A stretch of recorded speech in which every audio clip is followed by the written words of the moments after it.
CO sir থেকে শুরু করে চেয়ারম্যান স্যার যারা ছিল তারা আসলে ভালো ছিল না মানুষগুলো।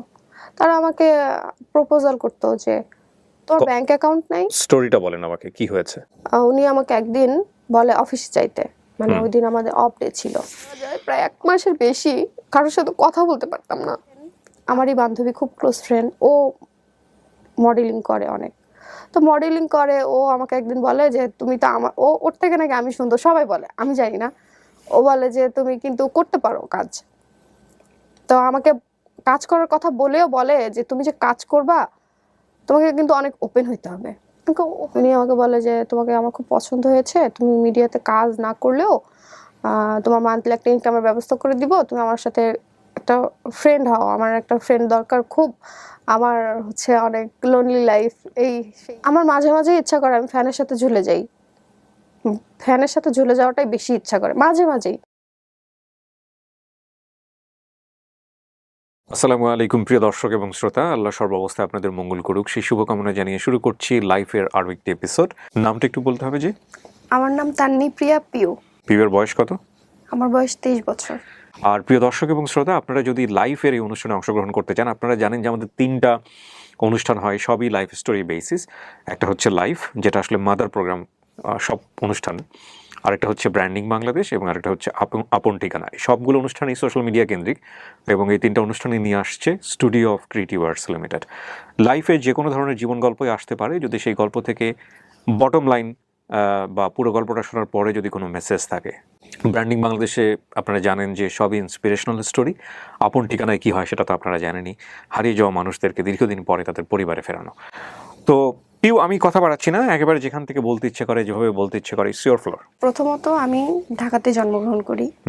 দেন আমি যখন ক্লাস 4-এ পড়ি তখন আমাদের মানে গ্রামের বাড়িতে আমার বাবা ওখানে আমাদের গ্রামে একটা বাড়ি করে, কারণ আমার দাদি অনেক বয়স্ক, তাকে তো দেখাশোনার জন্য তো একজন দরকার। গ্রামের বাড়ি কোথায় ছিল? কুষ্টিয়াতে। কুষ্টিয়াতে, ওকে। তো তখন আমরা গ্রামের বাড়িতে চলে যাই, গিয়ে ওখানে ক্লাস 5-এ অ্যাডমিট হই। 5, 6, 7 খুব ভালো ছিল। বাবা কি করতেন? বাবা গাড়ির ব্যবসা করে। গাড়ির ব্যবসা বলতে কি রেন্টে কারের ব্যবসা নাকি গাড়ি কিনে? না, রেন্টে কারের ব্যবসা। রেন্টে কার ব্যবসা করেন। মানে আমাদের গ্রামের ওই এলাকাটা হয় কি যে 12-13 বছর হলে মেয়েদের বিয়ে হয়ে যায়, ওরকম ভাবেই আমারও বিয়ের প্রস্তাব আসতে শুরু করে। আপনি কি বড় ছিলেন আপনার পরিবারের মধ্যে? হ্যাঁ, আমি আর আমার একটা ছোট ভাই, আমার 1 বছরের ছোট, জি। মা আর বাবা। তো সেখান থেকে বাবা বললো যে না, এখন তো বিয়ে দিব না, বিয়ে দিলেও মোটামুটি ইন্টার পাস করুক তারপরে বিয়ে দিব। তো আমি স্কুলে যাইতে পারতাম না, যাদেরকে রিজেক্ট করা হয় ওরা আর কি আমাকে খুব টার্গেট করে যে কেন দিবে না বিয়ে। ছেলেটা এসে বলতো ওকে আমি খুব পছন্দ করি, ওকে আমি বিয়ে করতে চাই, মানে বিয়ে করবো, আমার বউ, এরকম কথাও হইতো। তো আমাকে নিয়ে সবাই হাসাহাসি করতো ক্লাসের মধ্যে সবাই, মানে আমার যারা ফ্রেন্ডরা ছিল। আমি যখন স্কুলে যেতাম তখন আমাকে ফলো করতো, প্রভাবশালী ছিল। ওকে। আমি ভয় পেতাম খুব, আমি ছেলেদেরকে দেখতেই পারতাম না, একদমই অসহ্য লাগতো, আমি পছন্দ করতাম না। দেখা গেল আমার যারা বড় বোনরা ছিল ওরা কিন্তু প্রেম করতো, সবাই ফোনে কথা বলতো, আমি আমার মার সাথে চিল্লাচিল্লি করতাম যে এরা এত কথা বলে কেন, কি কথা বলে, ঠিক আছে, এরকম ছিলাম আমি। মানে এরকম অনেকদিন চলতে থাকে, ক্লাস 8-এ উঠে যাই তখন এরকমই চলতে থাকে। তো যখন দেখা গেল যে না অতিরিক্ত হয়ে যাচ্ছে বিষয়টা, তখন মানে ওরা আবার যখন ক্লাস 8-এ উঠে আবারও বিয়ের জন্য। ওরা বলতে কি অনেকগুলো ছিল নাকি কোন একটা বিশেষ ফ্যামিলি বা? ওরা বলতে ওই ছেলের সাথে আরো কয়েকজন ছেলে ছিল, মানে থাকে না যে একটা ফ্রেন্ডের সাথে তো আরো অনেক ফ্রেন্ড থাকে, চিনতেন আপনি ওদেরকে? চিনতেন আপনি? হ্যাঁ, আমি সবাইকে চিনি। ফ্যামিলিগতভাবে ওদেরকে জানতেন? হ্যাঁ হ্যাঁ, ওদের ফ্যামিলিতে কমপ্লেইন পাঠালেই তো হতো। হ্যাঁ, ফ্যামিলিকেও কমপ্লেন পাঠানো হয়েছে, এমনকি যে চেয়ারম্যান মেম্বার থাকে গ্রামের, বোর্ড হয়, বোর্ড সালিশ যেটা বলে, ওইটাও হয়েছে। ওইটা হওয়ার পরেই ওরা বেশি আরো হয়েছে। বোর্ড সালিশ হলো কেন? কি ঘটনার কারণে হলো? এই যে আমাকে অনেক বেশি ডিস্টার্ব করতেছে, বলতেছে যে উঠাই নিয়ে যাবে, এরকমও হয় যে গাড়ি নিয়ে আসে, আমি গাড়ি দেখলে ভয় পাই, চিল্লানি দিতাম এরকম রাস্তার মধ্যে, তখন মানুষজন আসতো, তখন ওরা আবার চলে যাইতো।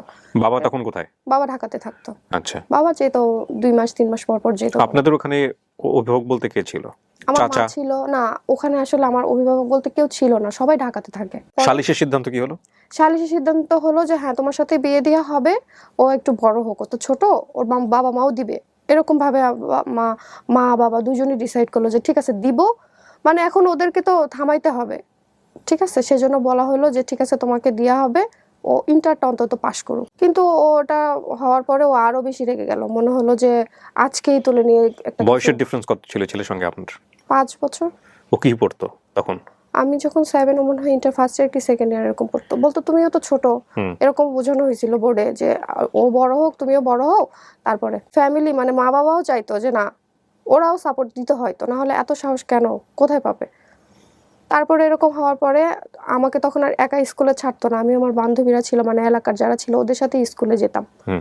তারপরে কি করলো, আমার মা আমার সাথে যাওয়া আসা করতো। তো স্কুলটাও ছিল প্রায় 2 মাইল দূরে ছিল আর কি আমাদের বাসা থেকে। ও আর ওর বন্ধুরা মিলে ডিসাইড করলো যে আমাকে অ্যাসিড মারবে, বিয়ে যখন দিবেই না, আমি তখন ক্লাস 8 উঠে গেছি, অ্যাসিড মেরে আমাকে মানে শেষ করে দিবে একদম। ফ্রেন্ডরা ছিল, ওরা আমাকে বলতো স্কুলে যখন যেতাম তখন ওরা বলতো যে পিউ তুই একটু কেয়ারফুলি রাস্তায় দিয়ে চলাফেরা করিস, ওরা কিন্তু এমনিতে ভালো না। আর আরেকটা আমাদের ওই এলাকাতে এরকম ঘটনা আরেকটা ঘটছিল এরকম, ঠিক আছে, যে মানে অ্যাসিডটা এরকম ওর আরেকটা ফ্রেন্ড এরকম হয়েছে, ঠিক আছে, কিন্তু ওই অ্যাসিডটা ওর গায়ে লাগে নাই। তারপরে কি হলো, আমাকে অ্যাসিড মারার কথা আমি ফ্রেন্ডরা বলতো, আমি কেয়ার করতাম না, দূর কিসের অ্যাসিড কিসের কি। আপনি জানতেন অ্যাসিড মারা বিষয়টা কি? না, আমি এতও বুঝতাম না যে অ্যাসিড কি। কোন ক্লাসে তখন আপনি? ক্লাস 8 এ পড়তাম। ওকে, 2011-12 কাহিনী বলতেছি। তো আমি বলতাম দূর কিসের অ্যাসিড কিসের কি, এগুলা কোনো ইয়া না। পরেও বলতো যে না তুই, তাও আমার ক্লাসেরই ফ্রেন্ড, আমার বেস্ট ফ্রেন্ড ছিল, ওর নাম ছিল, ওর নামটা বললে সমস্যা নেই। তো ও বলতো যে তুই একটু কেয়ারফুলি, এমনকি ওকে পর্যন্ত মায়ের পর্যন্ত দিছে, ওর সাথে আমার অনেক মিল ছিল, মানে নোট দেয়া থেকে শুরু করে আমরা সব একসাথে করতাম। আমার একটা বান্ধবী ছিল, নাম ছিল, তারপর ওরা আমাকে বলতো। ওই দিন আমার আম্মু ছিল আমার সাথে, তো আমার আম্মু ছিল, আমার আম্মু মানে কি হয়তো উনি আরো বেশি ইমোশনাল ছিল, কিছু থেকে কিছু হলে খালি কেঁদে ফেলতো, হ্যাঁ খুবই ইমোশনাল ছিল। সেদিন হচ্ছে মানে রাস্তা দিয়ে যাচ্ছিলাম আমি আর আম্মু, আমাদের গ্রামের ভিতরে তখন আর কি রাস্তা, এখন তো রাস্তাঘাট সবকিছু পাকা হয়ে গেছে, আগে এরকম পাকাও ছিল না। আরো মানুষ ছিল, বাট ওরা বাইক থেকে যখন অ্যাসিডটা মারে তখন একটা সাইড আমার মা আমাকে ধাক্কা দিয়ে যখন ফেলে দিল, তখন অ্যাসিডটা আমার মায়ের পায়ে পড়ছিল। মানে অ্যাসিডটা যখন দেয় আমার মাও সরে গেছে, বইগুলো হাতে ছিল, আমার কাঁধে তো ব্যাগই ছিল, আমাকে ধাক্কা মারে আমি পড়ে যাই। পড়ে যাওয়ার পরে কি হয়, আমার মার যেভাবে হোক পায়ে অ্যাসিডটা পড়ে, পড়ার পরে ওখানে অনেক মানুষজন মানে আগুন ধরে যাওয়ার মতো অবস্থা এখানে। তারপরে আমাদের আবার ক্যানালের উপর দিয়ে যাইতে হইতো, তো ক্যানালের উপর নিচে আবার আমার মাকে সবাই মিলে ফেলে দেয় যে তুমি, তো খালের উপরে আশেপাশে তো অনেক বাড়ি থাকে, অনেক বাড়িঘর থাকে, সবাই মানে আমি চিল্লাচ্ছি তো চিল্লাবো না, তো ওরকম চিল্লার, আমার মাও অনেক চিল্লাইতেছিল তখন, মানে অনেক বেশি ভয় পেয়ে গেছিল। তারপরে আর ওরা মনে করছে হয়তো আমার গায়ে লাগছে, কিন্তু আমার গায়ে লাগে নাই। তারপরে সবাই যখন জড়ো হয়ে যায়, অনেক মানুষ যখন চলে আসে, তারপর আমার মাকে কি করলো, ওরা সবাই মিলে খালের মধ্যে ফেলে দিল, মানে তুমি খালের মধ্যে যাও। তারপর ওখান থেকে হসপিটালে নিয়ে যাওয়া হয় মাকে। তারপর ওখানে প্রায় 5-6 দিন মতো হসপিটালে ছিল। হাসপাতালে যখন মাকে নিয়ে যাওয়া হয়, তারপরে কি হলো, ওখান থেকে তো কোনো পুলিশ কোনো কিছুই না, কারণ তার গায়ে যদি অনেক বেশি ঝলসে যেত তাহলে হয়তো পুলিশ যেত বা ঘটনাটা কি হয়েছিল ওইটা হয়তো দেখতো, তখন তারা দেখে নাই। তারপর আমরাই থানাতে যখন কেসের জন্য যাই, ওখানে আমাদের কেসটা নেয়নি তারা। আচ্ছা, তারপর ওখান থেকে আমরা কোর্ট কেস করি, কোর্টে তো কেস নিবেই, তো কোর্টে যখন কেস করি, কোর্ট কেস করার পরে ওদের মামলার আসামি কি হয়, ওই ছেলেটাকে দেন? হ্যাঁ, ওই ছেলেটাকে হয়। দেখেছিলেন আপনি যে ওই ছিল? হ্যাঁ, ওকে, ওই ছিল, ওর ফ্রেন্ড, ওদেরকে সবাইকেই তো চিনি অনেকদিন ধরে, তো প্রায় 1-1.5 বছর ধরে তো আমাকে। একই স্কুলে পড়তো কি? একই স্কুলে পড়তো? হ্যাঁ হ্যাঁ, একই স্কুলে। স্কুলের টিচারকে আপনারা ইনফর্ম করেন না এই বিষয়গুলো? হ্যাঁ, স্কুলের টিচাররাও জানতো, সবকিছুই জানতো, কিন্তু এত দূর গড়াবে তারা তো সেটা জানতো না। কোর্ট কেস হওয়ার পরে ইপটিজিং এর এন্ড নারী ও শিশু নির্যাতনের একটা কেস হয় ওইখানে কোর্টে। ওকে তো বাসা থেকে নিয়ে আসে পুলিশ গিয়ে, পুলিশ যেয়ে নিয়ে আসার পরে, ওর বাড়ি আর আপনার বাড়ি কত দূর ছিল? স্কুলের, ওর বাসাটা ছিল স্কুলের সাথেই। হ্যাঁ, মানে আমি ডিসটেন্সটা জানতে চাচ্ছি। 2 মাইল ডিসটেন্স ছিল। ওকে গিয়ে পুলিশ ধরে নিয়ে আসে। আচ্ছা, তারপরে পুলিশ যখন ধরে নিয়ে আসে তখন, আর ও তো সবাইকে বলতো যে ও আমার বউ, এরকম ভাবেই বলতো। ও যখন কোর্টে ছিল, সরি থানাতে ছিল, মানে জেলে যেটা বলে, তখনও আমার স্কুলে যখন আমি যাইতাম আমাকে নিয়ে সবাই খুব হাসাহাসি করতো, মানে ওই তখন থেকে আমার ডিপ্রেশনটা শুরু হয়। 1 মাস মতো মনে ছিল, যাই হোক মোটামুটি জেলে। তারপরে তো যে ওর বাবা তো প্রভাবশালী, যাই হোক নিয়ে আসে বের করে, আরো মানে তখন তুলে নিয়ে যাবে, আরো ক্রেজি হয়ে যায়। হ্যাঁ, আরো ক্রেজি হয়ে যায়, তুলেই নিয়ে যাবে। জেল তো খেটেছি, সুতরাং আর কি, জীবন আর কিছুই না, যা আছে দেখে ছাড়বো। তখন এই ঝামেলা হতে হতে আমি ক্লাস 9-এ উঠে গেলাম। 9-এ উঠে যাওয়ার পরে আমার বাবা বললো যে না বাবা, তোমাকে আর আমি গ্রামে রাখতে পারবো না, যেভাবে হোক তোমার ঢাকায় নিয়ে আসবো। তখন আমার মা সহ, আমি সহ, আমার ছোট ভাই সহ আবার ঢাকাতে মানে চলে আসি। হ্যাঁ, ঢাকাতে আসার পরে আর ওরা ঢাকাতেও আসার করছে অনেক বেশি, বাট ওটা ওরা অ্যাড্রেসটা জানতো না। ক্লাস 9-এ আবার অ্যাডমিট করে দেয় বাবা। ওকে। মোটামুটি সুন্দরভাবে চলছিল সবকিছু। ক্লাস 10-এ যখন উঠি তখন আমার মায়ের একটা কিডনি ফেইলিওর আসে, মানে মা অনেকদিন ধরে অসুস্থ। জি। মায়ের একটা কিডনি ফেইলিওর আসে, একটাতে পাথর। তো ডক্টর বললো যে একটা কিডনি ফেইলিওর হলে মানুষ বাঁচে, কিছু হয় না, বাট ওনার যে আরেকটা কিডনিতে স্টোন আছে ওইটা অপারেশন করতে হবে। বাবা না আসলে বুঝে নাই, যদি ওনাকে ইন্ডিয়ায় নিয়ে চলে যেত তাহলে হয়তো একটা কিছু ভালো হইতো, আমরা হয়তো ভালো কোনো রেজাল্ট পেতাম। তো তখন কি হলো, ও পিত্তিতেও আবার পাথর ছিল। তো আমার মার কথা হচ্ছে যে অপারেশন যখন করবই তখন দুটো একবারেই করে ফেলি। তখন ডক্টর বলল যে হ্যাঁ, কিডনিটা হচ্ছে কেটে করতে হবে, আর মানে পিত্তিটা হচ্ছে ফুটা করে যেটা বলে ওইটা করে করতে হবে। আমার বাবা একদমই রাজি না, তার অপারেশন করাবে না, কারণ বাবা অনেক ভয় পায়, ঠিক আছে। তো আমার মা খুব জেদ ধরলো যে না, আমার অপারেশন করাতেই হবে। মানে ওনার তো অনেক অসহ্য, মানে ওনার যন্ত্রণাটা তো আমরা বুঝতেছি না, উনি অনেক অনেক অনেক দিন সাফার করছে, অনেক দিন কষ্ট করছে। অপারেশনটা হওয়ার পরে সব ভালো, সবকিছু বাসায়ও নিয়ে আসা হয় তাকে। তারপর থেকেই সে কিছু খেতে পারে না, তার অনেক অসুবিধা, পেটটা ফুলে গেল হঠাৎ করে। ফুলে যাওয়ার পরে যেই ডাক্তার অপারেশন করে সে রেফার করলে ঢাকা মেডিকেল নিয়ে যেতে হবে। ঢাকা মেডিকেল নিয়ে যাওয়ার পর সাথে সাথে তার আইসিইউতে অ্যাডমিট করে নেয়। কিছুই বললো না। প্রায় অপারেশনের 1 মাস পরে আমার মা মারা গেল। অপারেশনের 1 মাস পরে মা মারা গেল। আপনি তখন ক্লাস 9-এ? হ্যাঁ, তখন ক্লাস 9-এ। মা মারা যাওয়ার পরে থেকে আরো বেশি, মানে বাবা বলল যে ঠিক আছে বাবা, তাহলে এখন কি হবে, তোমাকে কে দেখবে, বা মানে থাকে না এখনকার বাচ্চারা কি হয় অনেক বেশি অ্যাডভান্স বা অনেক বোঝে। আমি এক গ্লাস কখনো পানি ঢেলেও কখনো আমি খাইনি। তো দেখা গেল যে আমার অনেক কষ্ট হইতো, আমাদের সংসারটা কে দেখবে তখন সেই মুহূর্তে, মা নেই। আর মাকে নিয়ে 1 মাস অনেক কষ্ট করছি ঢাকা মেডিকেলে, মানে এমনও হয়েছে বারান্দাতে শুয়ে থাকতে হয়েছে। ঢাকা মেডিকেলের অবস্থা হয়তো ভাই আপনি জানেন। তো মা ওই যে একটা গ্রামের যেসব কাহিনীগুলো হয়েছে ওগুলোতে যতটা না ডিপ্রেস ছিলাম, মানে ওগুলো তো ভুলি না এখনো। হয়তো রাত্রেবেলা ঘুমালে কি হয়, ওগুলা স্বপ্ন দেখি যে আমার সাথে হয়তো আবার এরকম কিছু একটা হবে। এখন যদি এরকম কিছু একটা হয়, আমার তো মা নেই, আমাকে কে সেভ করবে, ঠিক আছে। তো মা যখন মারা যায় প্রায় 1 মাসের বেশি কারোর সাথে কথা বলতে পারতাম না। আপনাকে আমি যেটা বলছিলাম ভাই, আমি খুব ভুলে যাই সবকিছু। তো হলো কি যে মা যখন মারা গেল ওইটা আরোই নিতে পারি নাই। তো ঢাকা মেডিকেল থেকে তো আমাদের গ্রামের বাড়িতে তাকে নিয়ে যেতে হবে। আবার আরেকটা স্বপ্ন দেখি প্রতিদিন রাতে, এখনো দেখি, মানে মাথা থেকে যাই না, যে মাকে যেদিন নিয়ে গেলাম ঢাকা মেডিকেল থেকে গ্রামের বাড়িতে, যে অ্যাম্বুলেন্স তো অনেক জোরে স্পিডে চলে, তো মায়ের লাশটা যখন মানে ঝাঁকিতে লড়ে না, মানে হয়তো, তা আমার মনে হচ্ছিল কি আমার মা বেঁচে আছে। ওই জিনিসটা এখনো ভাই আমার মাথা থেকে যায় না। আমি প্রায় রাতেই দেখি কি আমার মা হয়তো বেঁচে আছে, মানে ঝাঁকানোতে বডি তো লড়ে মনে হচ্ছিল মা নড়ছে। হ্যাঁ নড়ছে, এরকম মনে হচ্ছিল। ভালো স্টুডেন্ট ছিলাম।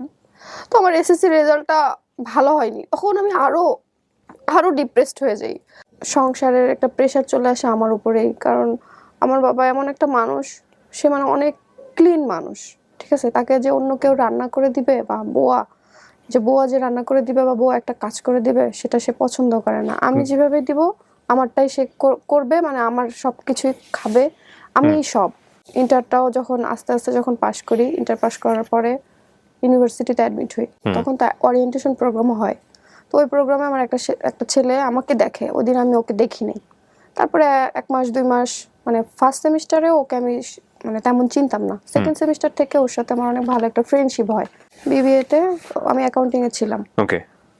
তো ওর সাথে আমার ফ্রেন্ডশিপ হয়, যে দেখা গেল একসাথে স্টাডি করতেছি, লাইব্রেরিতে বসতেছি, এরকম মানে নর্মাল একটা ফ্রেন্ডশিপ, যেমন বেস্ট ফ্রেন্ড যেমন, ও আমার এরকম একটা ফ্রেন্ড হয়। তো ফ্রেন্ড হতে হতে একটা সময় আমরা একসাথে ঘুরতে যেতাম, একসাথে কফি শপে বসতাম, কফি খেতাম, আড্ডা দিতাম, লাইব্রেরিতে বসতাম, একসাথে স্টাডি করতাম, সব ঠিক ছিল। একসাথে লাইব্রেরিতে স্টাডি করতেছি, এক সময় ও আমাকে বলল যে ও আমাকে অনেক পছন্দ করে, আমিও ওকে অনেক পছন্দ করতাম। প্রপোজ করার পরে আমি এটা অ্যাকসেপ্ট করি। তারপরে দেখা গেল ওর বার্থডেতে আমি ওকে অনেক সারপ্রাইজ করতাম, ও আমার বার্থডেতে অনেক সারপ্রাইজ করতো। আমার অনেক ওকে অনেক বিশ্বাস করতাম যে না, ও আমাকে অনেক ভালোবাসে, হয়তো আমি ওর সাথেই ভালো থাকবো। আর ও এমনিতে অনেক অনেক ভালো ছিল, মানে আমাদের ফ্রেন্ডদের মধ্যে সবাই ওকে খুব পছন্দ করতো, আমাকেও অনেক পছন্দ করতো। মানে আমরা যে কাপল ছিলাম আমাদের সবাই খুব পছন্দ করতো যে না তোমাদের খুব সুন্দর লাগে, সুন্দর মানায়। আবার অনেকে ছিল যারা ইউনিভার্সিটিতে অনেকে আমাকে পছন্দ করতো, অনেকে আবার অপছন্দ করতো, বিষয়টা দেখতে পারতো না, বলতো যে কি একটা রিলেশনশিপ করছো, তোমার সাথে যায় না, মানায় না, এমনও শুনতে হয়েছে। তো যখন আমার এরকম অনেক বিয়ের প্রপোজাল আসে, আমি ওকে বলি, ও এমনও হয় কান্না করে, অনেক কান্না করে যে না তুমি বিয়ে করো না, বিয়েটা কমপ্লিট হোক, আমরা বিয়ে করব। তারপরে দেখা গেল ওর যত কাজিনরা ছিল, মানে ছেলেটার যত কাজিনরা ছিল, ওরা সবাই আমাকে পছন্দ করে, ওরা আসতো, ওদের সাথে ঘুরতে যেতাম, একসাথে ঘুরতাম আমরা। তারপরে এক কাজিনের বাসায়ও গেছি, যে ওই কাজিনের হচ্ছে ছেলের বার্থডে ছিল, বার্থডেতে যখন গেছি তখন ওরা আমাকে সবাই চিনছে, মানে ওদের বাসার ওর মা থেকে শুরু করে ওর বাবা, ওর বোন, ওর ভাই, সবাই আমাকে চিনে, সবাই আমাকে পছন্দ করে। আবার আমার বাসা থেকেও আমার বাবা ওর ছবি দেখে, বাবা বলে যে ঠিক আছে সমস্যা নেই, বিয়ে কমপ্লিট করো। ও মানে আমরা তো সেম এজ ছিলাম, ঠিক আছে, তো তখন বললো যে ঠিক আছে তাহলে তোমরা বিয়ে কমপ্লিট করো, তারপরে বিয়ে করো।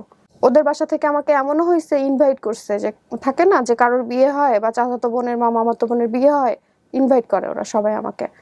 তো ইনভাইট করলেও কি করতো, কখনো না আমাকে নিত না, মানে ওর বাসায় কখনো নিত না।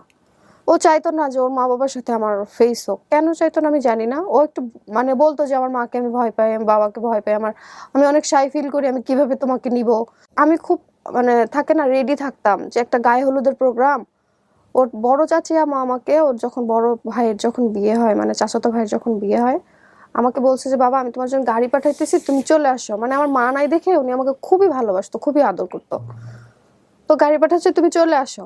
এখন আমার কথা হচ্ছে যে আমার যার সাথে রিলেশন, সে যদি আমাকে না বলে তাহলে তো আমি তার বাড়িতে যাইতে পারি না, পারি। মানে ওর ওর ফ্যামিলি সার্কেলে আপনি খুবই মোটামুটি পরিচিত ছিলেন। হ্যাঁ খুবই, মানে ওরা আপনাকে স্পেশাল ডেতে ইনভাইট করতো। হ্যাঁ প্রত্যেকটা স্পেশাল ডেতে ওরা আমাকে ইনভাইট করতো, এমনকি ওর বড় চাচি আম্মা পর্যন্ত আমাকে গাড়ি পর্যন্ত পাঠাইতে চায়, যে বাবা তোমার জন্য আমি গাড়ি পাঠাইতেছি, তুমি চলে আসো। এমনকি ওর যত কাজিনদের যে জামাইরা ছিল, মানে দুলাভাই যারা ছিল, তারাও আমার সাথে অনেক মজা করতো, সবার সাথে ফেসবুকে অ্যাডও ছিলাম। তো ও আমাকে ফেস করতো না কখনো, মানে ফ্যামিলির কাছে। তো আমার খুব মন খারাপ হতো, আমি রেডি থাকতাম। ফেস করতো না বলতে আপনি কি বোঝাচ্ছেন? পরিচয় তো হয়ে গেল সবার সঙ্গে, আপনার আবার ফেস করার কি আছে? পরিচয় তো আমার সাথে ছিলই, মানে ওইটা থাকে না যে একটা কাজিনের সাথে ফেসবুকে কিভাবে একজনের সাথে পরিচয় হলে তো আরেকজনের সাথে হয়ে যায়, তো থাকে না। ওর মায়ের সাথে আমার কখনো সামনাসামনি দেখা হয়নি, নিয়ে যায়নি? না, ও নিয়ে যায়নি। আপনি আপনার বাবার সামনে ওকে নিয়ে গিয়েছিলেন? না, কিন্তু আমার বাবা জানতো, ওর বিষয়টা সবই জানতো। আমি ওর ছবি বললাম তো, আমার বাবা রাজি ছিল। বাবার এখন আমার বাবা তো মেয়ের বাবা, উনি তো আর যেচে তো আর সম্পর্ক করতে যাবে না। তো যখন আমি বিবিএটা কমপ্লিট করি, তখন আপনি বলছিলেন যে গায়ে হলুদের প্রোগ্রাম বা রেডি থাকতেন, ও কি করতো? আচ্ছা, আমি গায়ে হলুদের প্রোগ্রাম, আমি ওকে ফোন দিয়ে বলছি যে আমার তো বড় চাচি আমার ফোন করতেছে, আমি কিন্তু রেডি, তুমি বললে আমি রেডি হয়ে যাব। ও বলতেছে আমি তো, ও সেদিন ওর বাড়িতে ছিল না, বলতেছে আমি তো নিজেই তো আমার বাড়িতে এখন আসি নাই, কি পরিস্থিতিতে আসছে আমার বাড়ির, কি অবস্থা, কি না কি আমি তো নিজেই জানি না, তুমি কেন যাবা, তোমার যাইতে হবে না। তো ওই দিন আমার অনেক মন খারাপ হয় যে সবাই এত করে বলতেছে, আমাকে ও না করলো। তারপর আবার আমাকে যখন ফোন করে, আমি বললাম ও তো আমাকে না করছে, আমি কিভাবে যাই। পরে আর শেষ ওইটা। তারপরে যখন বিবিএটা যখন আমি কমপ্লিট করলাম, তখন আমার বিয়ের জন্য খুব, মানে একজন আর্মির অফিসার পর্যন্ত আমার বিয়ের ইয়া করছে। তো বাবা বললো যে না বাবা তুমি দেখো, ওকে বলে দেখো, যদি বিয়েটা করে, যদি হয় তাহলে ওর বাসা থেকে বিয়ের প্রস্তাব দিতে বলো, এভাবে আর তোমাকে আমি রাখতে পারবো না, কারণ বিবিএ কমপ্লিট করে ফেলছি। এখন আমার বাবা আমার জন্য বিয়ে করতে পারতেছে না, 8টা বছর হয়ে গেছে আমার বাবা আমার জন্য বিয়ে করে নাই, শুধুমাত্র কি যে তোমার বিয়ে আগে হোক তারপরে আমি বিয়ে করব। তারপরে যখন ওকে যখন জানানো হয় যে আমাদের এরকম এরকম বিয়ের প্রপোজাল আসতেছে, তুমি বাসায় জানাও, বা তুমি যদি তোমার মাকে দিয়েও কথা বলাইতে না পারো, তোমার তো একজন মামা আছে, মানে মামা হচ্ছে ওর এজেরই, হচ্ছে অনেক ফ্রেন্ডলি, তার সাথে আমার অনেকবার কথা হয়েছে, অনেক ফ্রেন্ডলি। মানে আমি যে মানে ওর যে ভাইগনা বউ হবো ওরকম তার মধ্যে ছিল না, অনেক মজা করতো, ফ্রেন্ডের মতো ছিল একদম। আমি মামাকে দিয়ে তুমি একটা প্রপোজাল দাও। ও তখন বলে যে আচ্ছা ঠিক আছে আমি তোমাকে পরে জানাইতেছি। এর মধ্যে বাবার সাথে আমার একটা ঝামেলা হয়, ঝামেলাটা হয় আমি যখন ভাইয়া এখানে একটু পজ করে আমি ঝামেলাটা কেন হয় এটা বলি। বিবিএটা যখন আমি কমপ্লিট করব তার আগে কিন্তু আমাদের 3 মাসের একটা ইন্টার্নশিপ থাকে। তখন আমি যখন ইন্টার্নশিপটা আমি পাচ্ছিলাম না কিছুতেই, মানে যেখানে যাচ্ছিলাম সেখান থেকে হচ্ছিল না, যে আমাদের এখন লাগবে না বা আমাদের আছে বা আমরা এখন ইন্টার্নশিপ নিব না, এরকম। ব্যাংকে ইন্টার্নশিপ করার খুব ইচ্ছা ছিল, তো পাচ্ছিলাম না। তখন একটা কোম্পানিতে ইন্টার্নশিপ হয় আমার। ইন্টার্নশিপটা আমি সুন্দরভাবে করি, করার পরে হয় ওখানে আমার জবও হয়ে যায় ইন্টার্নশিপটা করার সময়। তো জব হওয়ার পরে হয় কি ভাইয়া, ওখানে যেই সিও স্যার থেকে শুরু করে চেয়ারম্যান স্যার যারা ছিল তারা আসলে ভালো ছিল না মানুষগুলো। তারা আমাকে প্রপোজাল করতো যে তোর ব্যাংক অ্যাকাউন্ট নাই। স্টোরিটা বলেন আমাকে, কি হয়েছে? এটাই আপনার ফার্স্ট জব? হ্যাঁ, ইন্টার্নশিপ করলে তো অনেক কোম্পানি থেকে তো রেখে দেয়, তো আমাকে রেখে দেওয়া হয়। সিও স্যার হ্যাঁ। CO sir, manager sir. তো সিও স্যার আমাকে হচ্ছে ফোন করার পরে আমাকে বলে যে পিউ তুমি এদিন আসো, এরকম আসো। ওনার কথাবার্তা আমার কেন জানি, আমি তো বুঝি, ভালো লাগতো না। তা আমি অ্যাভয়েড করতাম খুব। সিও স্যারের সাথে কেন এত কথা বলবো, কাজ রিলেটেড কথা হবে, শুধু কাজ রিলেটেডই কথা বলবো। উনি আমাকে একদিন বলে অফিসে যাইতে, মানে ওই দিন আমাদের অফ ডে ছিল। অফ ডেতে অফিসে যাইতে বলে, আমি অফ ডেতে কেন অফিসে যাব? তো আমার বাবাও মানে এমন একটা পার্সন, উনি হচ্ছে আমি অফিসে যাইতাম, উনি কিন্তু আমাকে অফিসে নামাই দিয়ে আসতো, আবার অফিস ছুটি হলে আবার নিয়ে আসতো। বাবা তো জেরা করতেছে যে তুমি অফ ডেতে কেন অফিসে যাবা। তো স্যার আমাকে বলতেছে তুমি অফিসে আসো, তুমি হচ্ছে 10টার মধ্যে আসবা, তোমাকে 1টার মধ্যে ছেড়ে দিব। না কিন্তু অ্যাকাউন্টসের লোকজনের কিন্তু অনেক প্রয়োজন হয় অফিসে। না, ওই দিন আমার কোনোই কাজ ছিল না। কোনো কাজ ছিল না। ওকে। আমাকে বলতেছে তুমি 10টার মধ্যে আসো, তোমার সাথে আমার একটু পার্সোনাল কথা আছে, একটু দরকার আছে, হচ্ছে 1টার মধ্যে ছেড়ে দিব। এটা আবার কেমন? আমি তো 9টা থেকে 6টা পর্যন্ত ডিউটি করি। তো আমাকে 10টা বাজে যাইতে বলতেছে, 1টার মধ্যে আমাকে ছেড়ে দিবে। আমার ওই দিন এমনি আমি ডিপ্রেসড, অলওয়েজ আমি ভাইয়া ডিপ্রেসড থাকি। আমার একটু থেকে একটু কিছু হলে আমি খুবই খুঁতখুঁতি মানুষ, যে অনেক বেশি চিন্তা করি। তো চিন্তা করতেছি যে আমাকে কেন এরকম ভাবে বলতেছে যাওয়ার জন্য। দেন আমি আর ওই দিন অফিসে যাই না। না যাওয়ার পরে উনি দেখলাম আমাকে ব্লক করে দিছে হোয়াটসঅ্যাপ থেকে। মানে হোয়াটসঅ্যাপে আমাদের যে ছিল, কিন্তু ওনার সাথে উনি, তারপর আমাদের যে ম্যানেজার স্যার ছিল উনি, তারপর আরো কয়েকজন ছিল, তো সবার সাথে হোয়াটসঅ্যাপে কথা হতো। মানে একটা গ্রুপ ছাড়া, অফিসিয়াল তো একটা গ্রুপ থাকে, ওই গ্রুপ ছাড়াও কথা হতো। উনি আমাকে ব্লক করে দিছে হঠাৎ করে। তো আমি ফোন দিলাম, স্যার আপনি আমাকে কেন ব্লক করে দিছেন? পরে বললো যে তোমার একটা ব্যাংক অ্যাকাউন্ট নাই, ভাবলাম তোমাকে একটা ব্যাংক অ্যাকাউন্ট করে দিব। তোমার হচ্ছে, তোমাকে তো আমি জমিদার বানাই দিতে চাই, তুমি তো আমার কথা শোনো না। তুমি আমার কথা শোনো, দেখো আমি তোমাকে জমিদার বানাই দিই, তোমার ফ্ল্যাট কিনে দিতেছি, তোমাকে গাড়ি কিনে দিতেছি। ওই দিনের পর থেকে আমি আর একদিনও ওই অফিসে যাইনি, একদিনও যাইনি। তার আগে আপনি বুঝতেন যে আসলে ইন্টেনশনটা ভালো না, যে কোনো ভাবে হোক আচার আচরণে। ওই দিন আমি একেবারেই সারপ্রাইজড হয়েছি যে আমাকে ওই টাইমটা, মানে টাইমটার জন্য, এই টাইম আমাকে মেনশন করে দিতেছে, তুমি এই টাইমে আসবা, তোমাকে এই টাইমে ছেড়ে দিব। তখন আমার আরো বেশি ইয়া লাগতেছে যে রাইট যে আমাকে কেন এই টাইমটাতে উনি আমাকে অফিসে ডাকতেছে। আর অফিসটা এমন একটা অফিস, হ্যাঁ সবাই কাজ করতেছে ঠিক আছে, কিন্তু উপরে ওনার বাসা ছিল। এইজন্য আমি একটু অফিসের উপরেই বাসা। আচ্ছা। এইজন্য আমি একটু ভয় পেয়ে আর ওই দিন অফিসে যাই নাই। তারপরে যখন দেখলাম উনি আমাকে ব্লক করে দিল, তারপরে আমি আবার যখন ওনাকে কল ব্যাক করলাম, ব্যাক করার পর যখন আস্ক করলাম, উনি আমাকে এইগুলো বলতেছে যে তোমাকে তো আমি চাইছিলাম একটা ব্যাংক অ্যাকাউন্ট করে দিব, তুমি তো আমার কথা শুনতেছো না, তোমাকে তো আমি জমিদার বানাই দিতে চাই, তোমার গাড়ি লাগলে আমি দিতেছি, তোমার ফ্ল্যাট লাগলে আমি দিতেছি। তো আমি বললাম যে স্যার আপনি আমাকে যে টাইপের মেয়ে ভাবতেছেন, হয়তো আমাদের বাংলাদেশে আছে অনেকেই এরকম, কিন্তু আপনি আমাকে যেরকম ভাবে ভাবতেছেন আমি কিন্তু এরকম না, আমার দরকার নাই এরকম জবের। আমাকে একদিন আমার ম্যানেজার স্যার ফোন দেয়, ফোন দেওয়ার পরে বলতেছে কি ব্যাপার পিউ তুমি অফিসে আসতেছো না? আমি কিন্তু কোনো রেজিস্ট্রেশনও দেই নাই, কিছুই দেই নাই, হুট করে আমি অফিসে যাওয়া বাদ দিয়ে দিছি। তো ম্যানেজার স্যার ফোন করে বলে তোমাকে আমি এত পছন্দ করি, এত কিছু করি। উনি আমাকে এমনিতে অনেক হেল্প করতো, কাজে হেল্প করতো, কিন্তু ওনার ইন্টেনশনটাও আমি বুঝতাম যে এত কেন হেল্প করবে, আরো এমপ্লয়ি তো আছে, ওদেরকে হেল্প করতেছে না, আমাকেই কেন এত হেল্প করতেছে। তো আমাকে উনি বলে যে তোমাকে তো আমি অনেক পছন্দ করতাম, তোমার কি হলো না হলো, কে কি বললো না বললো, আমাকে তো তুমি বলতে পারতা আন্দাজি। মানে উনি হয়তো ভাবছে হয়তো কিছু একটা হইতে পারে এখানে, সামথিং ইজ রং, উনি হয়তো ভাবছে। ভাবার পরে আমাকে ফোন দিয়ে বলতেছে প্রায় 4-5 দিন পরে অফিসে যাওয়া হুট করে, কারণ আমি একদিনও অফিস মিস দেই না। তো হঠাৎ করে মিস দিতেছি বা কোনো প্রবলেম হলে তো তাকে অন্তত জানাবো যে আমার এই প্রবলেমের জন্য আমি অফিসে আসতেছি না। দেন হচ্ছে এরকম অবস্থা হওয়ার পরে উনি আমাকে বলে যে তোমাকে আমি এত পছন্দ করতাম, তুমি আমাকে জানাইতে পারতে। আপনাকে আমি কি জানাবো? আবার ম্যানেজার এটা বলতেছে? হ্যাঁ, আপনাকে আমি কি জানাবো, আপনি কি জানতে চান? পরে বলে তোমার কি সিও স্যারের সাথে কোনো ঝামেলা হয়েছে? না, আমার কেন ঝামেলা হবে? কয় তাহলে অফিসে আসতেছো না? মানে হয়তো ওর এরকম হয়তো আরো কাহিনী কোনো মেয়ের সাথে হয়তো হইছে, হয়তো সে জানতো, বা হুট করে অফিসে আসা, কোনো কিছু না দিয়ে, কোনো কিছু না নোটিস না করেই। আমি বলতেছি না, আমার কারোর সাথে কিছু হয় নাই, আমার হচ্ছে ফ্যামিলি প্রবলেম, আমি জবটা করতে পারবো না, তাই আমি অফিসে আসতেছি না, আপনি আমাকে আর কখনো ফোন করেন না। তারপরেও আমাকে অসংখ্যবার সে ফোন করছে, অসংখ্যবার ডিস্টার্ব করছে। এই সিও সাহেব নাকি ম্যানেজার সাহেব? ম্যানেজার সিও তো আমাকে ব্লক করেই দিল সাথে সাথে। হোয়াটসঅ্যাপ থেকে করার পরে আমি যখন কথা শেষ করলাম, উনি আমাকে ফোন থেকেও ব্লক করে দিল। মানে আমি তো ওনার প্রপোজালে রাজি না। দেন হচ্ছে ম্যানেজার আমাকে খুবই ডিস্টার্ব করছে কিছুদিন। তারপরে আমি যখন আপনি দেখলাম, কার সাথে শেয়ার করতেন এই বিষয়গুলো যখন এই যে ডিস্টার্বটা হচ্ছে? বয়ফ্রেন্ডের সাথে শেয়ার করতে পারতেন, বা আমি আপনার এগুলো বাবার সঙ্গে? কখনো কারোর সাথে শেয়ার করি নাই, কখনোই করি নাই। এটা তো আরো বেশি ডিপ্রেস করে মানুষকে। হ্যাঁ, আমি শেয়ার করতে পারি না। কেন বাবার সাথে সম্পর্কটা ছিল না যে বাবা আমার সাথে এরকম হচ্ছে? বাবার সাথে সম্পর্ক ভালো বলতে, বাবার সাথে তো আপনার সাথে আমি যেভাবে মানে সবকিছু বলতেছি, বাবার সাথে এরকম বলি নাই। বাবাকে বলছি, বাবা আসলে আমাদের সিও স্যার ভালো না, বা ওনারা হয়তো আমাকে যেভাবে, হয়তো ওনারা আমাকে খারাপ মেয়ে ভাবছে, বাবাকে এভাবে বলছি। সেজন্য বাবা আমি জবটা করতে পারলাম না, আমি জবটা করব না।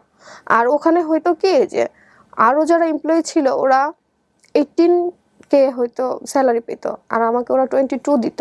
মানে সিও স্যার আমাকে অ্যাপয়েন্ট করছিল ওখানে। ম্যানেজারকে যখন আমি আর পারলাম না, তখন তাকে ব্লক করে দিলাম। আমি বললাম, ভাইয়া আপনাকে তো আমি বললাম যে আমি আর জব করবো না, আপনি কেন আমাকে ডিস্টার্ব করতেছেন? উনি আমাকে আমাকে বিয়ের প্রপোজালই দিয়ে দিয়েছে যে আমি তোমাকে এরকম খুব পছন্দ করে, আমার টার্গেট ছিল আমি তোমাকে বিয়ে করবো। আমি না ভাই, আমার তো বয়ফ্রেন্ড আছে, আমি আপনাকে কেন বিয়ে করবো? এভাবে বলে ওনাকে জাস্ট কেটে দিয়ে ব্লক টক করে দিলাম, কারণ অনেক ফোন দিত, সে খুবই ডিস্টার্ব করতো। তো এইগুলো আমি আমার ওই বয়ফ্রেন্ডের কাছে কখনো শেয়ার করিনি, কেন জানি না। থাকে না যে একটা রিলেশনশিপে আসি, অনেক বেশি ট্রাস্ট করি তাকে, তাকে বিয়ে করব এটাও ভাবি, কিন্তু তার কাছে কেন জানি শেয়ার করতে পারতাম না সবকিছু, জানি না কেন পারতাম না। আর ও আবার আমাকে এটা বলেছিল যে তুমি যদি আমার বাড়ির বউ হও, কখনো জব করতে পারবা না। বয়ফ্রেন্ডটা বলেছিল? হ্যাঁ, ও তো আমার জব নাই এটা শুনলে তো খুশি হবে, খুশি হয়েছে। ও বলতেছে যে ঠিক ভালো হয়েছে, জব নাই বা জব আপনার করতেছে ক্লাসমেট না। না ও? হ্যাঁ, ও তখন কি করে? ওরও বিবিএ কমপ্লিট হয়ে গেছে। ও জব করে তখন? না, ও জব করে না, মানে এক মাসও জবটা আমি করি নাই, 3 মাস ইন্টার্নশিপের পর 1 মাসও করি নাই জব। ওকে। মানে এই 1 মাসের ভিতরে এত কাহিনী হয়ে গেছে। তো ওর বাবার বিজনেস আছে, ওর কথা হচ্ছে ইন্টার্নশিপ শেষ, আমি ওর বাবার বিজনেসই দেখবো, আমি জব টব করবো না। ও জব নিজেও করতে চায় না, আমি করে এটাও ও চায় না। তো বাবা বললো ঠিক আছে বাবা, তোমার জব করতে হবে না। বাবাকে যখন বললাম তুমি বিয়েই করো, তুমি ওকে বলো বিয়ের প্রস্তাব দিতে, বিয়ে দিয়ে দিই, নাহলে তোমার অনেক বিয়ের প্রপোজাল আসতেছে, যে কোনো মুহূর্তে তোমার বিয়ে দিয়ে দিব আমি, আর কোনো কথা শুনবো না, অনেক বিয়ে ভাঙছো। তখন ওকে যখন বললাম, ও আমাকে বললো আচ্ছা ঠিক আছে আমি দেখতেছি। পরের দিন বাবার সাথে একটু ঝামেলা হয়েছিল এই এটা কেন্দ্র করেই, যে আসলে ও আমাকে বিয়ে করবে কিনা, তুমি একটু দেখো জানো। আমার বাবা একটু অন্য আরেকটা ঝামেলার কারণে আমার ফোনটা আমার হাতে থেকে নিয়ে নিছিল। তো আমি একজনের সাথে কোনো কন্টাক্ট করি না, ওকে জানাইছিলাম আমার ছোট অন্য ভাইকে কি দিয়ে। ঝামেলা এটা? অন্য একটা ঝামেলা বলতে এটা হচ্ছে বাবার বিয়ে নিয়েই আমার সাথে একটু থাকে না যে আহ মা বাবার সাথে তো একটু ঝামেলা হয়, ফ্যামিলিগতভাবে চিল্লাচিল্লি কথা কাটাকাটি বাবার হয় বিয়ে না? বলতে আপনি ক্লিন স্ট্রিক্টলি? আমি চেয়েছিলাম বাবা আগে বিয়ে করুক, তারপরে আমি করি, যে তুমি বিয়ে করো, তোমার 1 মাসের মধ্যে আমি বিয়ে করতেছি। এত কনফিডেন্ট ছিলাম যে ও তো আমাকে বিয়ে করবেই, এরকম একটা কনফিডেন্স ছিলাম। তো বাবা যাই হোক, ফোনটা যাই হোক, মন একটু খারাপ ছিল, আমার হাত থেকে ফোনটা নিয়ে নেয় যে দেখি কে তোমার খোঁজ করতে আসে, বা আসলে বিয়ের প্রস্তাব আসে কিনা। তো আমার ছোট ভাই, ওকে দিয়ে পর্যন্ত আমি ওই ছেলের সাথে কথা বলেছি, মানে আমার যে বয়ফ্রেন্ড ছিল, ওকে দিয়েও বলাইছি যে তুমি একটু তোমার ভাইয়াকে বলে দেখো, আমি তো বললাম তুমিও বলে দেখো, তাহলে ও বুঝবে যে আসলে সিরিয়াস বিষয়টা। মানে বিষয়টা হচ্ছে যে আপনার দিক থেকে চাপটা হচ্ছে আপনার বাবার জন্য, যে আপনি প্রচুর। বিয়ে না করা পর্যন্ত আলটিমেটলি আপনার বাবা বিয়ে করবে না। না, 8 বছর হয়ে গেছে, আমার মা মারা গেছে। ঠিক আছে, তো ওকে যখন বলা হয়, ও ওই দিন বলতেছে আচ্ছা ঠিক আছে দেখি কি করা যায়। আমি এভাবেও বলছি যে তুমি যদি তোমার আম্মাকে দিয়ে না বলাইতে পারো, বাবাকে দিয়ে যদি না বলাইতে পারো, মামাকে দিয়ে বলাও। পরের দিন আবার ফোন করি ওকে, ফোন করার পরে ওকে বলা হয়, ওকে জিজ্ঞেস করলাম কিছু করলা, কি বলবা, কি করবা, আমাকে তো কিছু বললা না। ও আমাকে বলতেছে মামা তো নাই, মামা তো ওর বাড়িতে গেছে, আমি কি করব বুঝতে পারতেছি না। আচ্ছা, একটা ফোন কলের জন্য মামা বাড়িতে আছে কি কোথায় আছে এটার কোনো প্রয়োজন হয়? উই আর বিয়ের টেকিং, এখন মানে আমরা বিয়েটা প্রিপারেশন দিয়ে নিচ্ছি। না, হ্যাঁ, হ্যাঁ হ্যাঁ। আমরা প্রিপারেশন নিচ্ছি বা আমরা বিয়ের প্রস্তাব দিব, এরকম একটা ভালো মন্দ তো একটা কথা মানে আছে। আপনার বাবাও চাচ্ছিল যে আপনাকে অন্য কোথাও বিয়ে দিতে। হ্যাঁ হ্যাঁ, দিয়ে দিতে, মানে অনেকদিন হয়ে গেছে তো শুনতেছে, ওর নাম শুনতেছে অনেকদিন ধরেই শুনতেছে। হুম। ওকে ওকে যখন মানে এটা বলি, ও বলার পরে বলতেছে যে এখন কি করব বুঝতে পারতেছি না। আমি একটা ফোন কল করার জন্য কি করবো এটা বুঝতে পারতেছো না? ফোনেই তো করবা, বাবার কাছে জাস্ট ফোন করবা, ফোন করে জাস্ট এই কথাগুলো বলবা, কি বলতে হবে সেটাও আমি শিখাই দিছি তাকে, সেটাও সে করে নাই। পরে 1 মাস 2 মাস হয়ে যায়, তার কোনো খোঁজ নাই, হুট করে সে গায়েব। আমিও আমার সব জায়গা থেকে ওকে ব্লক করে দিছি, যেটা সত্যি কথা, যে না আমি এত যাকে ট্রাস্ট করি, বাবার কাছে তো এখানে আমার মুখ থাকলো না, আমি কি বলবো তাকে। তো এটা নিয়ে আমি আবার ডিপ্রেশনে চলে যাই। ওই যে ব্লক করে দিছি, সবকিছু থেকে বাদ দিয়ে দিছি, দেওয়ার পরে 1 মাস কি 1.5 মাস পরে আমার আরেক কাজিনের কাছে নক করে। আমি তো ওর সাথে আর কন্ট্যাক্ট করতে চাচ্ছি না, ও আমার সাথে হয়তো কন্ট্যাক্ট করার ট্রাই করছিল, বাট আমি করি নাই। তারপরে আমার কাজিনের কাছে নক করে যে পিওর কি সত্যি বিয়ে ঠিক হয়ে গেছে কিনা, বা কার সাথে বিয়ে ঠিক হয়েছে, ওই ছেলেটাকে ও দেখতে চায়। তাহলে ভাইয়া এটা কি কি হইলো এটা বলেন? ওরা আমার কোনো খোঁজ খবর নাই, কিছু নাই, ও কার সাথে বিয়ে ঠিক হয়েছে সেই ছেলেটাকেও দেখতে চায়। আমার কাজিন বললো কি আচ্ছা আমি একটু দেখি, ওই দিন আমি ওর সাথেই ছিলাম, পাশেই ছিলাম, কাজিনের বাসা আবার মিরপুরে। তো আসছি আপুর বাসায়, ওরকম নক দিছে, দেওয়ার পরে এখন যাই হোক ফোনে কথা বলতেছে ওরা দুজন। কথা বলার পরে আপু বলতেছে যে তুমি এরকম করলা, এরকম একটা কাজ করবো কখনো আশা করি নাই, এটা কি করলা? হ্যাঁ। পরে বলতেছে আপু আসলে এখন এই মুহূর্তে বিয়ের প্রিপারেশন তো আমার নাই। তাহলে এতদিন রিলেশনশিপে কেন ছিল? আপু বলতেছে তাহলে এতদিন রিলেশনশিপে কেন ছিল? বলে না আপু আমি ওকে ভালোবাসি ঠিকই, আমি বিয়েও করতাম, বাট এই মুহূর্তে না। ওকে, বিয়ে না করার জন্য কোনো এক্সকিউজ কি ছিল ওর জায়গা থেকে, প্রপার কোনো এক্সকিউজ ওই যে যে আমি বাবা এই মাকে কারণে বিয়ে? বলতে পারবে না, এই মুহূর্তে বলতে পারবে না, কিভাবে বলবে সেটাও কিন্তু আমি ওকে শিখিয়ে দিয়েছি, তারপর ও বলতে পারিনি।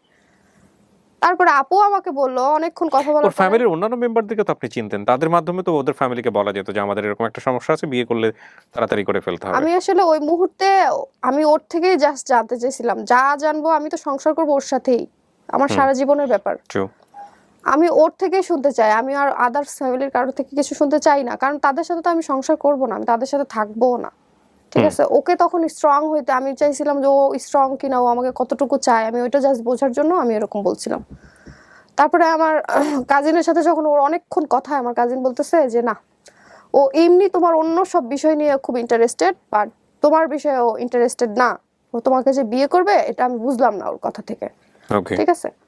তারপরে আমার আরেকটা আন্টি আছে আমার ফুপি, ওর কাছে নক দেয়, দিয়ে বলে আমি নাকি ওর সাথে চিট করছি, মানে ওটা ওর সেলফ স্যাটিসফ্যাকশন, ও তো এখন থাকে না যে বড় হবে, কেন বলে আমি জানি না, আসলেই জানি না। আমার মাঝে মাঝে খুব জানতে ইচ্ছা করে, ফোন দিয়ে একটু জিজ্ঞেস করি যে কি চিট করছি আমি তো তোমাকে বিয়েই করতে চাইছি। তারপরেও ভাইয়া আমি হয়তো 5-6 মাস পরে আমি একদিন ফোন দিছি বা ওই ফোন দিছে, যাই হোক যেভাবে আমাদের কথা হয়, হওয়ার পরে ওকে আমি একই কথা জিজ্ঞেস করি তুমি কি আমাকে বিয়ে করবা? ও আমাকে কি বলে জানেন? কপালে থাকলে ভাগ্যে থাকলে হবে। সেটা তো চিরন্তন সত্য কথা, কিন্তু কনফিডেন্টের জায়গাটা নাই। তাহলে আমি কার জন্য ওয়েট করব? এখন পর্যন্ত আর কথা বলি না। মাঝে মাঝে আমার যে পেজ আছে আপনাকে বললাম, ওখানে মাঝে মাঝে নক করে, দেখা করবা? থাকে না এরকম করে মাঝে মাঝে। এখন ওইখান থেকে ব্লক করা, বাট আমি তো ওকে দিতে পারবো না, ওরটা দেখতে পারি। তো যাই হোক এই পর্যন্তই আসি। আমারও যে আন্টিদেরকে কাজিনদেরকে সবখান থেকে সবাই ব্লক করে দিছে, কারণ ও তো সিরিয়াস না, বা আমার জন্য ওদের সাথে একটা সম্পর্ক তো ছিল। আপনি বিয়ে করছেন না কেন? ওকে বাদ দিয়ে বিয়ে করে ফেলেন। হ্যাঁ বিয়ে করব খুব তাড়াতাড়ি বিয়ে করে ফেলবো। আর হচ্ছে পরেও ভাইয়া আমি আরো জবে ট্রাই করি। হ্যাঁ। এখন পর্যন্ত আমি জবে ট্রাই করতেছি। আর জব হয়নি ওই যে নাকি একই রকম এক্সপেরিয়েন্স? দুর্ভাগ্যক্রমে হয় কি যে জব হয়, মানুষগুলো ভালো পাই না, আর যদি মানে হয়ই না, যদিও হয় মানুষগুলো ভালো পাই না। ভাই আমি হচ্ছে ডিপ্রেসড, আমার ব্রোকেন হার্ট ওই তখন থেকেই, মানে আমার মা মারা যাওয়ার আগে থেকে যে ওই যে একটা শুরু হয়েছে, ওইটা মানে এখন পর্যন্ত শেষ হয় নাই ভাই, আমি ওইটা নিয়েই এখন পর্যন্ত আসি। নায়িকা হওয়ার খুব ইচ্ছা ছিল, নায়িকা বলতে হট ড্রেসের যে নায়িকা, ওরকম নায়িকা হওয়ার ইচ্ছা ছিল না কখনোই। যে মেহের আফরোজ শাওন, নুসরাত ইমরোজ, তিশা, যারা অ্যাক্টিং গুলো করে, যে শাড়ি পরে গ্রামের মেয়ে, মুখে কালি টালি মাখা অবস্থাতে যেই শুটিং গুলো হয়, যে মুভিগুলো টেলিফিল্ম গুলো হয়, ওগুলোর খুব ইচ্ছা ছিল ওরকম অ্যাক্টিং করব। আমারই বান্ধবী খুব ক্লোজ ফ্রেন্ড, ও মডেলিং করে অনেক। তো মডেলিং করে, ও আমাকে একদিন বলে যে তুমি তো আমার, ওর থেকে নাকি আমি সুন্দর সবাই বলে, আমি জানি না। ও বলে যে তুমি কিন্তু করতে পারো কাজ। তো আমাকে কাজ করার কথা বলেও বলে যে তুমি যে কাজ করবা তোমাকে কিন্তু অনেক ওপেন হইতে হবে। আমার আরেকটা ছেলে ফ্রেন্ড আছে, ও করে, ও মডেল। ও আমাকে না করতো যে না পিউ তুমি এইসব ভূত তোমার মাথায় নেওয়ার দরকার নাই, তুমি এমনি ঠিক আছো, এমনিই থাকো। ও আমার বান্ধবীটা আমাকে খুবই ফোর্স করে যে না তুমি করো, তুমি অনেক ভালো করতে পারবা, এই সেই হ্যান ত্যান। তা আমারও একটা সময় থাকে না যে কথায় কথায় একটা কথা যদি আমি আপনাকে 100 বার বলি তাহলে আপনার কিন্তু একবার হলেও ইচ্ছা হবে যে আপনার নিজের মধ্যেও কিন্তু এটা ছিল যে না আপনি একটা সময় নায়িকা হবেন। আমি যখন বললাম যে আচ্ছা ঠিক আছে আমি করবো, তখন আমাকে বলে যে পিউ মিডিয়ার কাজ মানে কিন্তু অনেক ওপেন হইতে হয়। আমি ওপেন মানে কি, ওপেন হওয়া মানে তো হচ্ছে শর্ট ড্রেস হট ড্রেস এগুলো পারবো না, এত শর্ট ড্রেস হট ড্রেস পরতে পারবো না। আমার কাছে অ্যাক্টিং মানে হচ্ছে শাড়ি, মুখে কালি থাকে না, আগেকার দিনের যে টেলিফিল্ম গুলো হতো ওরকম। কে দিবে তোমাকে ওরকম কাজ? ওরকম কাজ না, তোমাকে আগে মডেলিং এ যাইতে হইলেই আগে তোমাকে শর্ট ড্রেস হট ড্রেস পরতে হবে, না হলে নায়িকা হতে পারবা না।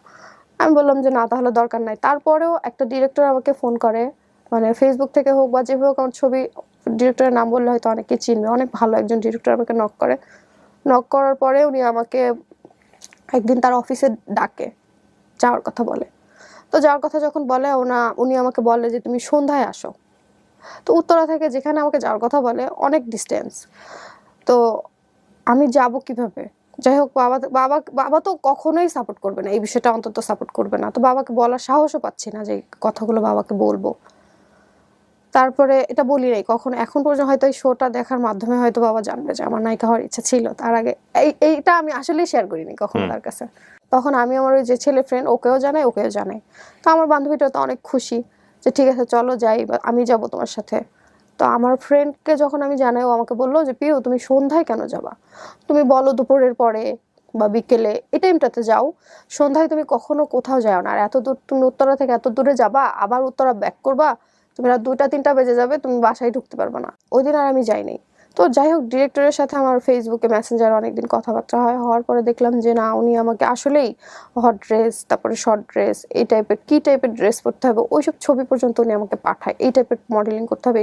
পরে দেখলাম না আমার পক্ষে এগুলো আসলেই পসিবল না। তারপরে একটা পর্যায়ে উনিই আমার ফ্রেন্ড হইতে চায়। উনি আমাকে বলে যে তোমাকে আমার খুব পছন্দ হয়েছে, তুমি মিডিয়াতে কাজ না করলেও তোমার মান্থলি একটা ইনকামের ব্যবস্থা করে দিব, তুমি আমার সাথে একটা ফ্রেন্ড হও, আমার একটা ফ্রেন্ড দরকার খুব, আমার হচ্ছে অনেক লোনলি লাইফ, এই সেই হাবি জাবি। দেখেন ভাই, মানে আমার কথা হচ্ছে ভাই, আমি জানি না, আমার লাগতাই মনে হয় এরকম। আপনি যেখানেই যাচ্ছেন সেখানেই সামহাও আমি হয়তো একটা ভালো মানুষ বা একটা ভালো কাজ করব এরকম সুযোগটা আমি আসলেই পাচ্ছি না। আমি বিবিএ কমপ্লিট করেছি, শেষ হয়েছে আমার 2020-এ। 2020-এ তারপর আপনি আর মাস্টার্স করেননি? না, মাস্টার্স করিনি কেন ভাই? এখানে আরেকটা জিনিস শেয়ার করি। আমার এক আন্টি, ও কিন্তু ইন্টারও পাস করেনি, ও কিন্তু 16,000 টাকা স্যালারিতে জব করে, কিছুই জানে না, কিছুই মানে। তাও ও হচ্ছে 2011 না 2005-এ সম্ভবত ওর এসএসসি। তাহলে ও যদি 16-17 হাজার টাকা স্যালারি, ওর নাকি ওভারটাইম দিয়ে 20,000 টাকা নাকি ও ইনকাম করে মান্থলি। ও যদি এত কম পড়াশোনা নিয়ে যদি এত টাকা স্যালারি মানে জব, ওইটা আমার আরেকটা ডিপ্রেশন আমার, যে ও এত কম পড়াশোনা করে এত ভালো একটা জব করতে পারতেছে, সেখানে আমি বিবিএ কমপ্লিট করে একটা 15,000 টাকা স্যালারির জবও পাচ্ছি না। আর যদিও পাচ্ছি, আমার মানুষগুলো, আশেপাশের মানুষগুলো আমার ভালো হচ্ছে না, পাচ্ছি না আমি জব করতে আমি থাকে না যে আমি কমফোর্ট না, আনইজি ফিল হচ্ছে আমার জব করতে। এই যে এত ফ্রাস্ট্রেশন, এত কিছু নেগেটিভ সারাউন্ডিং, আমার মাঝে মাঝে ইচ্ছা করে আমি ফ্যানের সাথে ঝুলে যাই। ফ্যানের সাথে ঝুলে যাওয়াটাই বেশি ইচ্ছা করে মাঝে মাঝেই, হুট করেই কিছু থেকে কিছু হয়। আবার বাবা মাঝে মাঝে হঠাৎ করে সেদিন বলতেছে আমার মধ্যে আসলেই কোনো গুণ নেই, বাবা বলে। তারপরে মাঝে মাঝে ব্লেম দেয় আমার মার মৃত্যুর জন্য নাকি আমি দায়ী। তো আমি কেন ব্লেম দেয় ওই যে আগে পর্যন্ত হয়তো আমার এই সমস্ত কাহিনীর জন্য আমার বাবা তো সবটা ওখানে ছিল না, হয়তো মাঝে মাঝে হয়তো ভাবে ওই ছেলের সাথে হয়তো আমার রিলেশন ছিল, বাট ভাইয়া আমার আসলে কোনো রিলেশনশিপ ছিল না, আমি তাকে দেখতেই পারতাম না, পছন্দই করতাম না। আমার যদি রিলেশনশিপই থাকতো বিয়েই তো করে ফেলতাম। আমি তো একাই থাকি আমার রুমে, তখন মাঝে মাঝে আমি দাঁড়াইও, একা একাই দাঁড়াই ফ্যানের সাথে। একদিন ওড়নাও নিছি, নিয়ে মনে হচ্ছে যে না একটু দেখি না আসলে এই মানুষ এভাবে মারা যেতে পারে কিনা বা মরে কিনা। তারপরে আবার ভয় পাই, সত্যি ভয় পেয়ে আবার নেমে আবার শুয়ে পড়ি।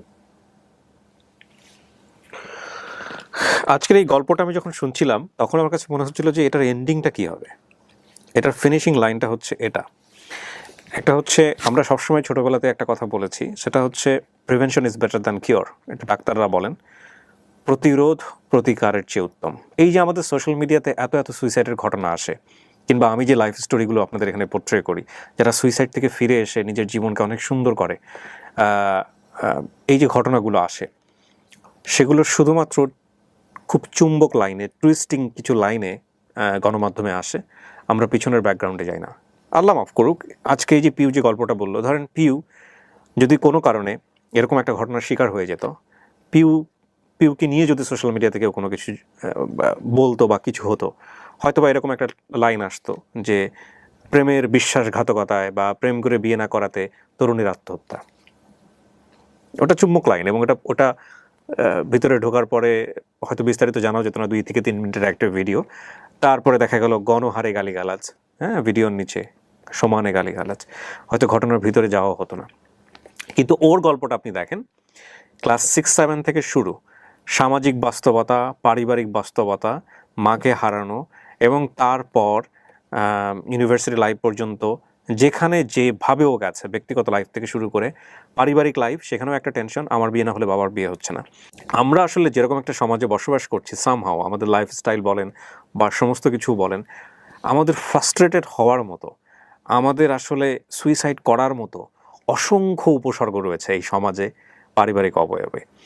তো আমার কেন জানি মনে হয় যে আসলে শুধুমাত্র ব্রেন স্টর্মিং করে, মোটিভেশন দিয়ে এই জায়গাগুলো থেকে বের করে নিয়ে সেই জায়গাটা কতটুকু কিওর করা সম্ভব আমি জানি না। তবে এই আত্মহত্যা বা এই যে আত্মহত্যার মতো জায়গায় চলে যাওয়া, এটার জন্য সমাজ, সামাজিকতা, সার্বিক পরিস্থিতিও অনেক অনেক বেশি দায়ী। আপনি তো নিজে শিক্ষিত মানুষ, এখান থেকে বের হতে পারেন কিভাবে? আপনি আমাকে এটা বলেন, আপনার কি মনে হয় কি করা উচিত? কারণ আমার তো মনে হয় বাবার প্রতি একটা ইনজাস্টিস হচ্ছে, হ্যাঁ, আর বিয়ে করা মানেও যে একটা সুন্দর জীবন, এটারও কোনো গ্যারান্টি নেই। এই জন্যই তো আমার কথা হচ্ছে ভাই, আমি না হুট করে একটা মানুষকে বিয়ে করতে পারবো না। আমার তাকে অনেক টাইম নিতে হবে, আমার জানতে হবে, বুঝতে হবে, কারণ আমার সারা জীবনের ব্যাপার। এগ্রিড। আমি আসলে কি করব, আমি নিজেই এখন। আপনি পুরো গল্প শুনে আমার কাছে যেটা মনে হয়, এখানে যারা অনেকেই আছেন কমেন্টস করবেন, এরকম একটা জায়গাতে একটা মেয়ের কি করা উচিত। ডেফিনেটলি আপনার মতো সিচুয়েশনে বাংলাদেশের অনেক মেয়েরাই থাকেন, বিভিন্ন প্রেক্ষাপটে, বিশেষ করে জবে গিয়ে বিভিন্ন রকমের হ্যাসেলের শিকার হওয়া। এছাড়াও এটাই হয়তো ভাইয়া, সবাই হয়তো, আমি হয়তো আজকে সাহস করে এসেছি আপনাকে জানাচ্ছি, আমার মাধ্যমে হয়তো অনেক মেয়েরা জানতে পারবে বা আমার লাইফের সাথে রিলেট করতে পারবে তারা। তো আমি বলবো যে ওই আপুগুলা যারা এরকম আমার মতো হচ্ছে বা এরকম মানে মুখোমুখি হচ্ছে এই প্রবলেমগুলোর, তাদেরকে একটাই রিকোয়েস্ট করবো, আপু এই জিনিসগুলো থেকে বের হয়ে আসেন, এরকম জব করার দরকার নেই। এছাড়াও সবচাইতে বড় যে জিনিসটা দরকার, সেটা আমি মনে করি যে প্রত্যেকটা, আমরা যে ধরনের ক্যাপিটালিস্টিক সোসাইটিতে বর্তমানে বসবাস করি, সেখানে ছেলে হোক মেয়ে হোক নির্বিশেষে সবার নিজের বৈধ অর্থ রোজগারের পন্থা অবশ্যই থাকা উচিত। নইলে একটা মানুষ, বলতে চেয়েছিলাম, রাইট, একটা মানুষ কখনোই সিদ্ধান্ত নিতে পারবে না। রাইট, আপনি যদি নিজে থেকে নিজের সিদ্ধান্ত নিতে চান এবং সেই সিদ্ধান্ত নেওয়ার জন্য আপনার অর্থের প্রয়োজন, অর্থ দরকার মানে হচ্ছে আপনার আয়ের প্রয়োজন। এখন আয় মানেই আমাদের একটা বেসিক কনসেপশন সবার মাথার মধ্যে আছে, একটা চাকরি।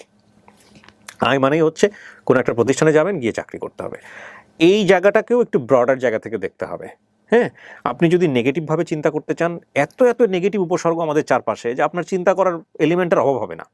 একটু আগে আপনি চিন্তা করলেন এসএসসি পাস করে একটা মানুষ 15,000-16,000 টাকা বেতন পায়, সেখানে আমি 15-16,000 টাকা বিবিএ কমপ্লিট করে একটা জব পাইতে গেলে আমাকে ধরনের হেসেল পোহাতে হচ্ছে, হুইচ ইজ অ্যাবসলিউটলি ট্রু। আবার কিছু মানুষ আছে একাডেমিক্যালি লেখাপড়া না করেও লাখ লাখ টাকা মাসে ইনকাম করে। তো আপনি এইভাবে এক্সাম্পল দিলে কিন্তু অনেক বেশি পিছিয়ে যাবেন। তার চেয়ে বরং আমি আপনাকে বলবো, চেষ্টাটা কখনোই গিভ আপ করা যাবে না। এটা খুব কমন একটা কথা, এটা আপনি জানেন। তারপরেও আমি বলছি, পৃথিবীর সব মানুষই ভালো মানুষ না, পৃথিবীর সব মানুষই খারাপ মানুষ না। সুতরাং আপনার চেষ্টা অব্যাহত রাখতে হবে, কারণ পৃথিবীতে অসংখ্য মেয়ে আছেন যারা নিজেদের যোগ্যতায়, নিজেদের কাজ দিয়ে নিজেকে প্রমাণ করেছেন, এবং তারা হয়তো আপনার মতো পরিস্থিতি ফেস করেছেন অথবা করেননি, অথবা একেবারেই ডিফারেন্ট একটা সিচুয়েশন ফেস করেছেন। বাট প্রত্যেকের লাইফই কোনো না কোনোভাবে স্ট্রাগল ছিল।